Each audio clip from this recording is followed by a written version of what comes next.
Guys நாங்கள் மாட்டிக்கிட்டோங்க. சாவபயத்தை கட்டிட்டாங்க பரமா. அப்படிதாங்க நடந்துச்சு. நானும் என் ஃப்ரெண்ட்ஸும் ஒரு பிரபலமான பில்டிங்கில் செகண்ட் ஃப்ளோர் போனோம். அப்போ டைம் பார்த்தீங்கன்னா நைட் 11 மணி. லக்கேஜஸ் இருக்கிறதுனால லிஃப்ட்டில் போகலான்னு முடிவு பண்ணிட்டாங்க. லிஃப்ட்டுக்குள்ளே போனோடனே செகண்ட் ஃப்ளோரை கிளிக் பண்ணிட்டோம். லிஃப்ட்டும் க்ளோஸ் ஆச்சு. க்ளோஸ் ஆகி மேலே ஏறின உடனே டப்புன்னு கீழே இறங்கிடுச்சு.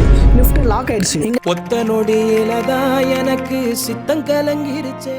எனக்கு என்ன பண்றதே தெரியல. சரி எமர்ஜென்சி நம்பருக்கு கால் பண்ணா காலும் போகல.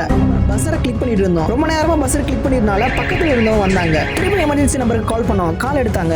ஸோ அவங்க என்ன சொன்னாங்கன்னா ஃபர்ஸ்ட் லிஃப்ட் ஆஃப் பண்ணி ஆன் பண்ணி பாருங்க, ஆட்டோமேட்டிக்கா வந்து லிஃப்ட் ஓப்பன் ஆகும்னு சொன்னாங்க. ஆப்ஷன் 2 லிஃப்ட் பாத்தீங்கன்னா சைமல்டேனியஸா உள்ளே வெளியே சேர்ந்து டோரை ஓப்பன் பண்ணுங்க, ஓப்பன் ஆகும்னு சொன்னாங்க. ஆப்ஷன் 1 லிஃப்ட் ஆஃப் பண்ணி ஆன் பண்ணாங்க, லிஃப்ட் ஓப்பன் ஆகல. அந்த டைம்ல பாத்தீங்கன்னா மூச்சு விட முடியல. அதனால ஃபர்ஸ்ட் ஆப்ஷன் ஃபெயிலியர். அப்புறம் ஆப்ஷன் 2 சைமல்டேனியஸா ஓப்பன் பண்றது. உள்ள நாங்க வெளியே வந்து கொஞ்சம் பேர் ட்ரை பண்ணாங்க, ஆனா ஓப்பன் பண்ண முடியல. பக்கத்துல இன்னும் கொஞ்சம் பேர் கூட்டு வந்தாங்க. உள்ள 20 நிமிஷத்துக்கு மேல இருந்ததுனால மூச்சே விட முடியல. சரி ஒரே மூச்சோட ட்ரை பண்ணலாம் அப்படின்னு சொல்லிட்டு கஷ்டப்பட்டு நாங்க ட்ரை பண்ணோம். லிஃப்ட் ஒரு சைடு உடைஞ்சிருச்சு. அப்புறம் தாங்க வெளியே வந்தோம். வெளியே வந்துட்டு அந்த வெளியே சுவாசிச்சோம் பாருங்க, அப்படியே சொர்க்கத்துல இருக்கிற மாதிரி இருந்துச்சுங்க.